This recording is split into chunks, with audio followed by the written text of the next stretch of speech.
Hello,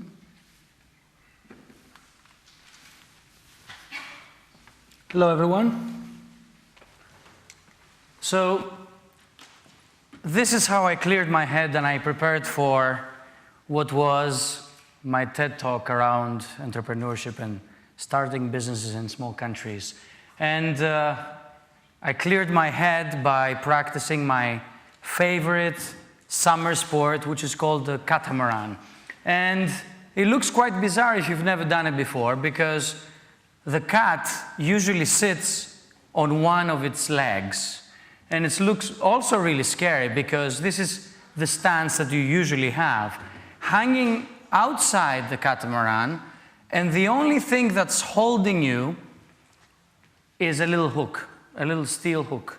And people would say that this is truly and really scary, and you shouldn't be trying these things, and we should be risk averse, because hooks break, as mine did break on August of last year, and I fell into the water and I lost my catamaran, and I got really, really, truly scared because I faced 2-meter waves. I had all these negative thoughts in my mind, like the sea creatures that could be in the sea that I was in, that they could harm me, that I would eventually get tired, and how would that affect my rescue operation? Or would I be rescued, especially when I was 2 miles at sea and people could not really see me from the shore? And that's when I put things into perspective, because that's when I really got scared. And I feel that this is pretty much what entrepreneurs feel in Greece at the moment.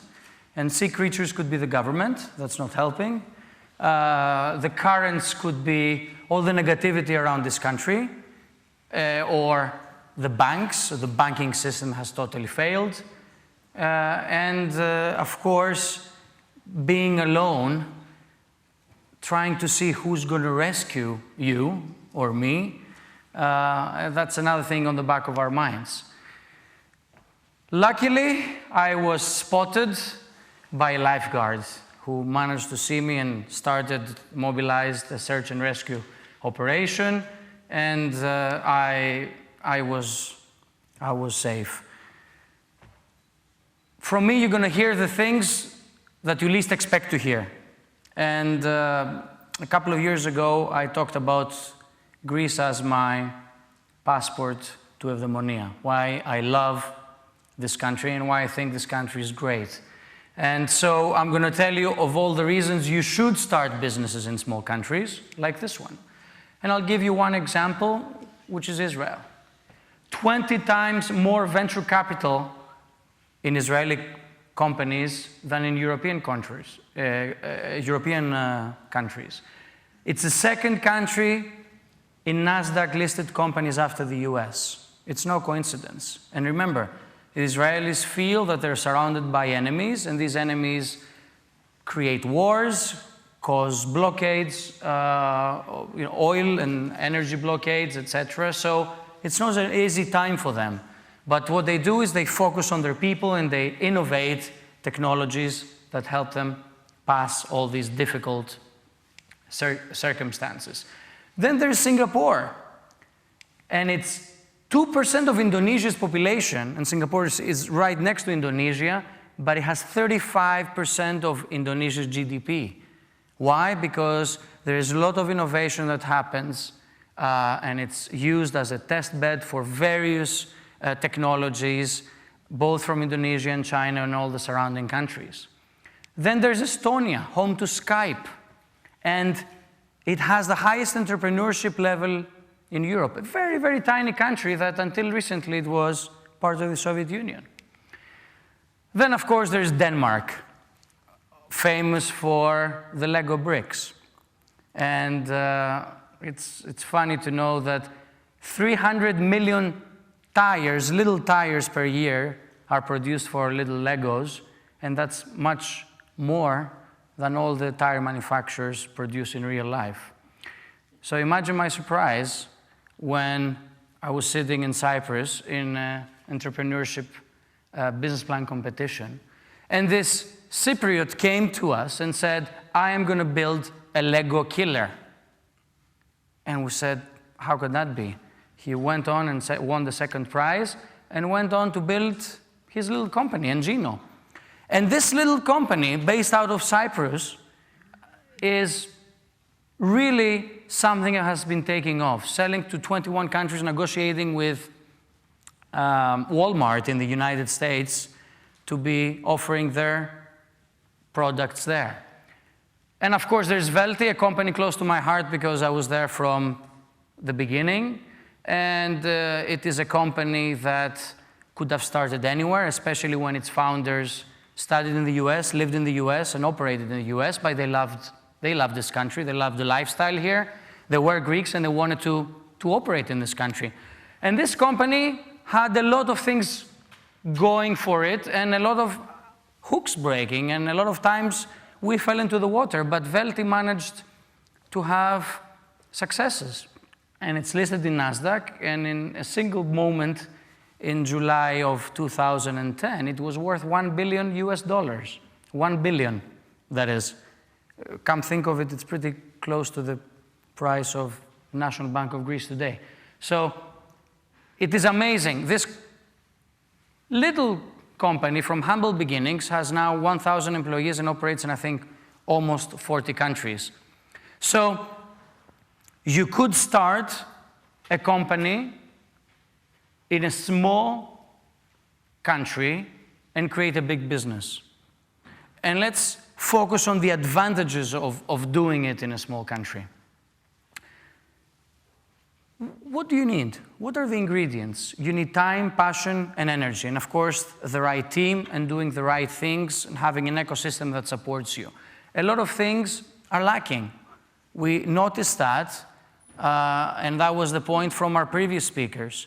But a lot of things are going for Greece. It's a small place, you have little competition, you have a lot of bright minds that you can team up with or employ at very low costs. There's few alternatives, and we all know that technology is required to change the world, to make the world much more efficient. And let's focus on human capital. And that's what Greece has in abundance. We're overeducated. 2.3% of the working population has masters and PhDs. That's the highest percentage in Europe, I think.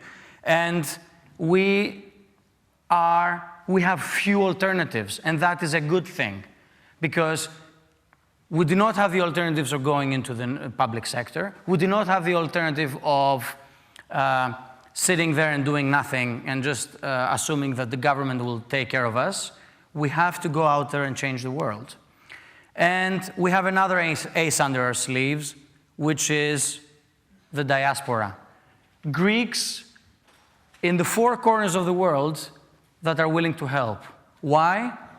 Because they love the country and they want to help, not by giving loans to the government and bonds that are collected by the diasporans and given to the government, but actually helping young entrepreneurs. And Nicholas Necroponte, pictured twice in this slide, helped us while we were starting our company in London back in '99, and he became our advisor and investor. So I have a personal experience of diasporans wanting to help not just by giving money, but by giving knowledge, putting you in contact with the right people, and taking it to the next stage. This is a picture of a 13-year-old and his father. Yes, it's me at the start of the marathon back in 1984. And this little story is about the underdog, because I started the race. I was the youngest participant in this Athens marathon. 10 kilometers down the line, I was really, really tired. So my father continued in typical style. He continued to run, and I started walking. And I was about to abandon the race. And I was approached by 3 Americans that were sitting on the side, because marathons were not as organized as they are now, helping their friends, their local people, meaning their compatriots, with what we all know now as the energy drink, which at the time it didn't exist in Greece. So they gave me an energy drink, but most of all they gave me support. And they gave me the courage to continue and finish the 42-kilometer race. And why? Why did that happen? Because people love the underdog, and they want to help people that cannot easily make it. And that's why a lot of people will be cheering for Greece tonight versus Germany. So the ideal time is now. Why? Because the world needs young entrepreneurs. It's easy and cheap to start in Greece, to use Greece as your pilot country, as we've seen before with Fascinating, with TaxiBeat, with Interland, and with myriads of other companies that have made it. Of course, you might have to incorporate in Cyprus or in Luxembourg or in Delaware, but that doesn't matter. Take advantage of the Greek human capital. Very, very bright people. Right now, a lot of these people have experience, having failed before, but are willing to go and join teams that will make it and will make the successes of tomorrow. And it doesn't have to be that, in the back of your minds, you're going to become millionaires instantly, but you're going to build companies that are going to change the world. And I think that that's very important. And of course, you're going to have hooks breaking, and you're going to fall into the water many times, and there's going to be people that are going to be willing to help. And so if you're lucky, you're going to find a lifeguard like this one. If not, you always have people like me. And now I want to show a little video, if the control can do it for me, which is not entirely what I talked about, but it is a real-life case of a little Greek company that had started recently and had achieved something.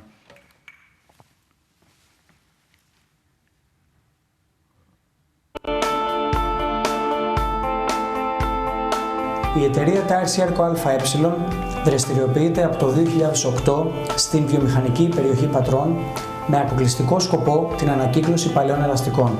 Τα λάστιχα αυτά στο παρελθόν κατέληγαν σε ρεματιές, σε ποτάμια ή ακόμα και στη θάλασσα ή και γόντουσαν, δημιουργώντας τεράστιο περιβαλλοντικό πρόβλημα. Η εταιρεία μας, χρησιμοποιώντας τη βέλτιστη δυνατή τεχνολογία, ανακυκλώνει αυτά τα λάστιχα, δημιουργώντας τελικά προϊόντα, τα οποία τα χρησιμοποιούν εταιρείες που κατασκευάζουν αθλητικούς χώρους, δηλαδή γήπεδα 5x5 και γήπεδα μεγάλα ποδοσφαίρου, καθώς και δήμοι οι οποίοι χρησιμοποιούν τα υλικά αυτά για να κατασκευάσουν πεζοδρόμια, σχολικές αυλές, καθώς και παιδικές χαρές.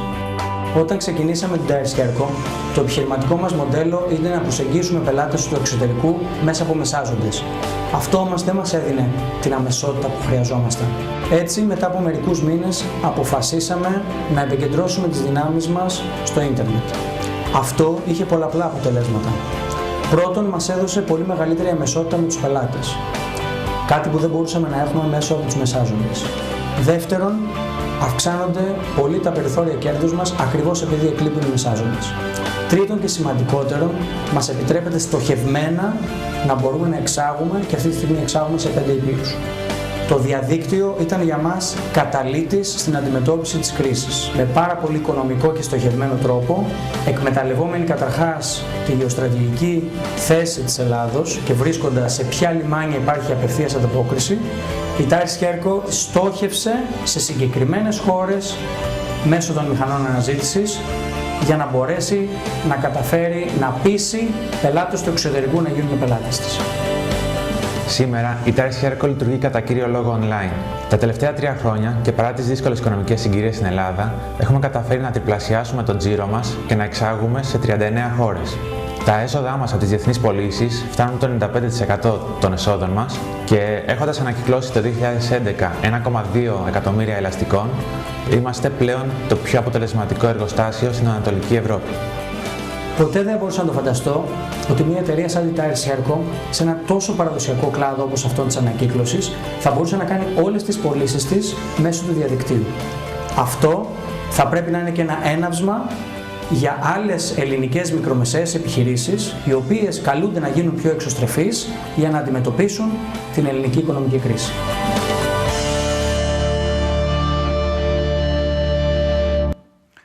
So the point is, it applies to even industries that you never thought it could apply. Let's stay positive and become entrepreneurs. Thank you.